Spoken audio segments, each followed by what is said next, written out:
네, 고성국 칼럼입니다. 윤석열 대통령이 미국으로 출국 직전에 정연주를 해촉했습니다. 정연주 방송통신심의위원회, 줄여서 방심위입니다. 이 방심위는 대통령이 임명하고 대통령이 해촉해버리면 그만입니다. 그리고 이광복이라는 방심위 부위원장도 함께 해촉해버렸습니다. 이자들이, 정연주, 이광복 이자들이 출퇴근을 제대로 안 하고, 출퇴근 부가 있거든요. 출석부 같이. 그리고 업무 추진비를 과도하게 쓰고 부적절하게 썼다는 감사가 진행이 돼서, 그래서 해촉해버렸어요. 이 정연주는 이명박 정부 때도 해임됐는데 이번에도 또 해임됐다 그러면서 법적 투쟁하겠다고 뭐 하고 나섰는데, 법적 투쟁해야지. 얼마나 근태가 일상적으로 이루어졌는지, 그리고 법카를 얼마나 부적절하게 사용했는지 따라서 사법 처리까지 저는 갈 수 있다고 생각합니다. 자, 법정 투쟁 잘 해보라고, 정연주. 그건 그렇고, 제가 여러 차례 말씀드린 대로 지금 이동관 방통위원장 후보 인사청문이 다가오고 있는데, 이동관 방통위원장 못지않게 중요한 자리가 방심위원장입니다. 방심위원장.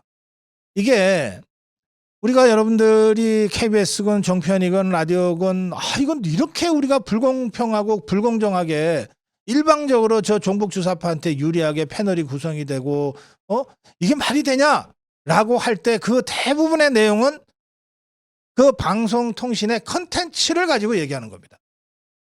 근데 그 방송통신의 컨텐츠, 방송 내용, 패널 구성, 이거를 다루는 데가 바로 방송심의위원회예요.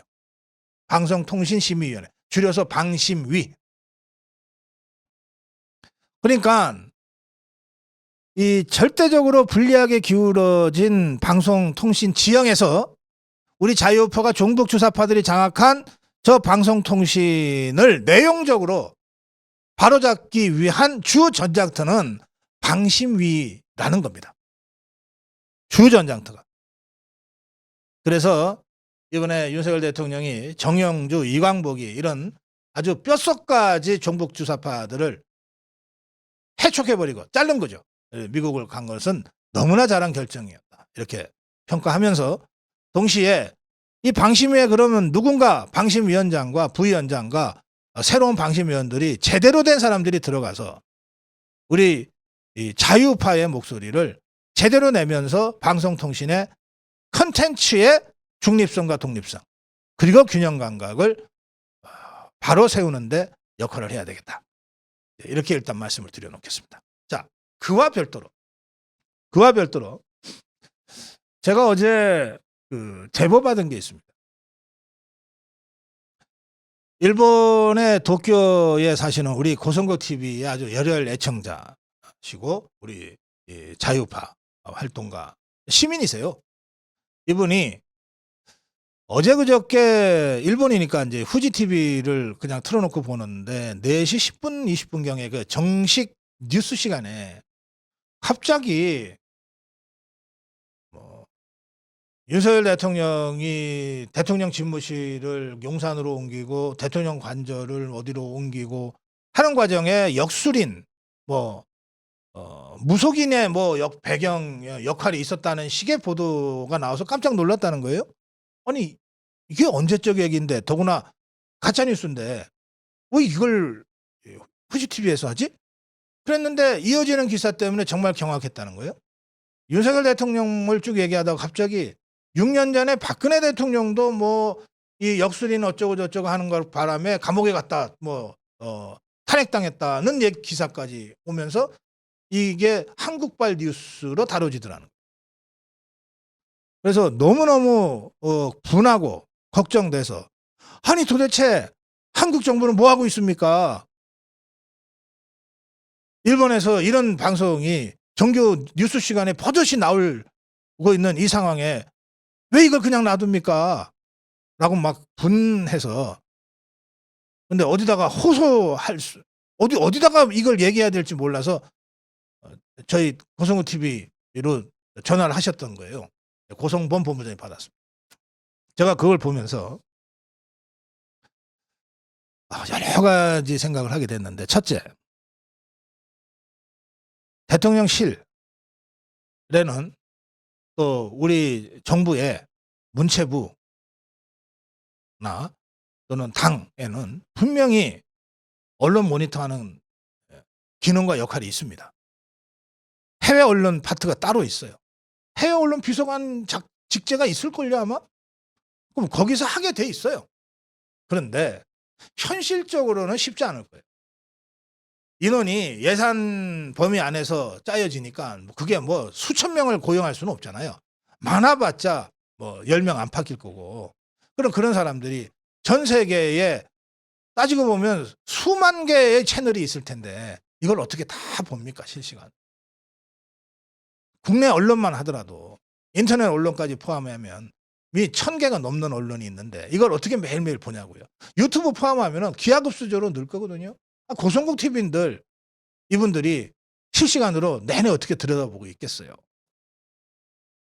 그럼에도 불구하고 이런 사안과 관련해서는 그게 대통령실이 됐건 정부가 됐건 아니면 당이 됐건 어딘가에서는 이걸 지킴이 역할을 해야 된다.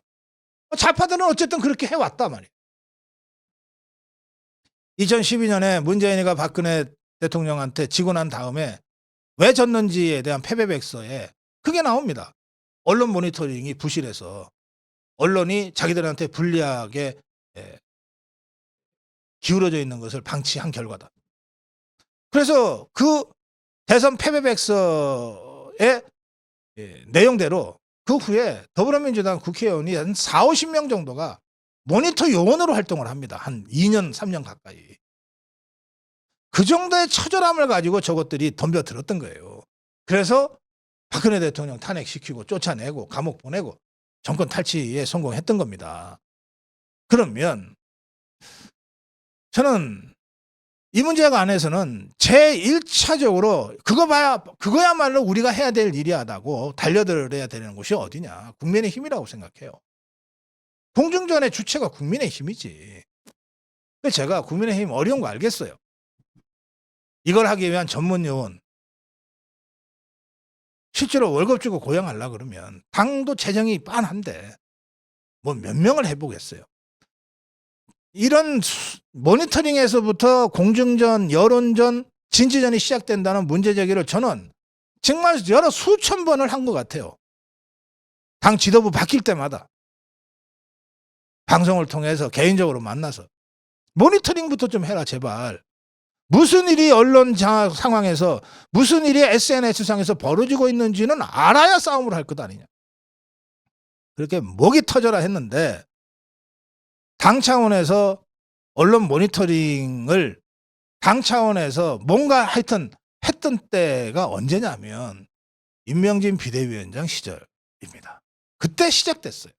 그러다가 지금은 그나마 그 기능도 좀 퇴조했을 거예요. 지금 어떤지 전 모르겠어요. 그러나 아마도 가동되더라도 제한적으로 가동되거나 아니면 거의 유명무실화 있거나 그럴 거라고 제가 느낍니다. 그래서 제가 말씀드려요. 혼자 하기 어렵냐? 오케이. 우리 자유우파와 함께 하자. 너무너무 답답하고 화가 나서 우리 고성고 TV에 직접 전화해 주신 도쿄에 사시는 애국 자유파 시민과 같은 분들이 전 세계에 수십만 명, 수백만 명이 있다. 최소한. 국내에만 하더라도 수백만 명의 우리 자유파 시민들이 있다. 이런 일 하자 그러면은 정말 모든 거 다 제쳐놓고 이거 달려들 분들이다. 왜 그들에게 손을 내밀지 않느냐. 자원봉사 좀 해달라. 우리가 좌파들과 진지전 벌이고 여론전 벌이고 공준전 벌이는데 우리 손이 달려가지고 도대체 저 좌파가 어디서 무슨 소리를 하는지 SNS 어디에 무슨 글을 올리는지 우리가 실시간으로 다 추적이 어렵습니다. 이런 거 좀 돈 받지 않고 자원봉사로 이게 어디 나와서 하는 일도 아니니까 다 집에서 하실 수 있는 일이니까 자원봉사 하실 수 생각이 있는 분들 좀 함께 좀 도와주세요. 아, 얘 이렇게라도 못하냐 말이에요. 제가 장담해요. 국민의힘에서 정말 이런 취지로 이런 문제의식으로 모니터링 요원을 자원봉사 모니터링 요원을 모집하겠다. 하루에 10,000명 이상 모일 거예요. 너도 나도 하겠다 그럴 거예요. 왜? 이 문제 때문에 우리가 대통령도 잃고 정권도 잃고 너무너무 고생했던 수백만 수천만의 우리 자유파 국민들이 계시거든.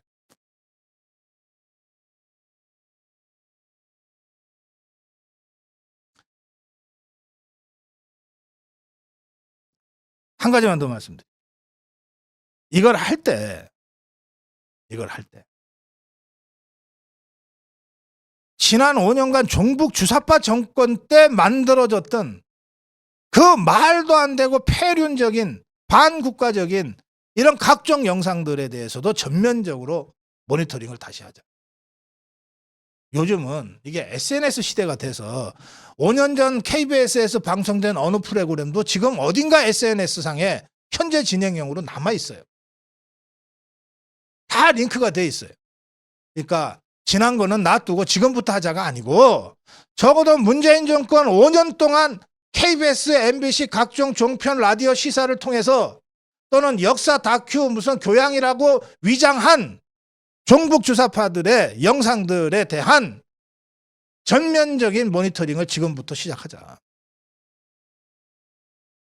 그래서 그때 3년 전에 5년 전에 괴담 퍼뜨리고 가짜뉴스 만들어서 히히덕거리고 대한민국 체제를 전복시키려고 했던 자들, 지금은 정권이 바뀌어서 납작 대가리 숙이고 이 정권 바뀌기만을 기다리면서 할금할금 눈치 살피면서 어디에선가 숨어서 꼭 저 두더지 놀이할 때 그 두더지들처럼 그러고 있을 텐데 그것들 다 찾아내서 발본색원하자.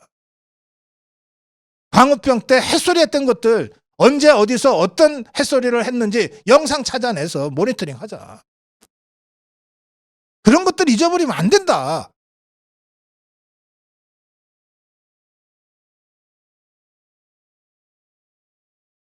예, 진지전, 여론전, 공중전의 시작은 저것들이 언제 어디서 무슨 짓을 했는지 무슨 발언을 하고 무슨 가짜뉴스를 퍼뜨리고 무슨 괴담을 떠들어댔는지를 모니터링해서 국민들한테 알리는 것에서부터 시작된다. 이거부터 시작하자. 고성국 칼럼이었습니다.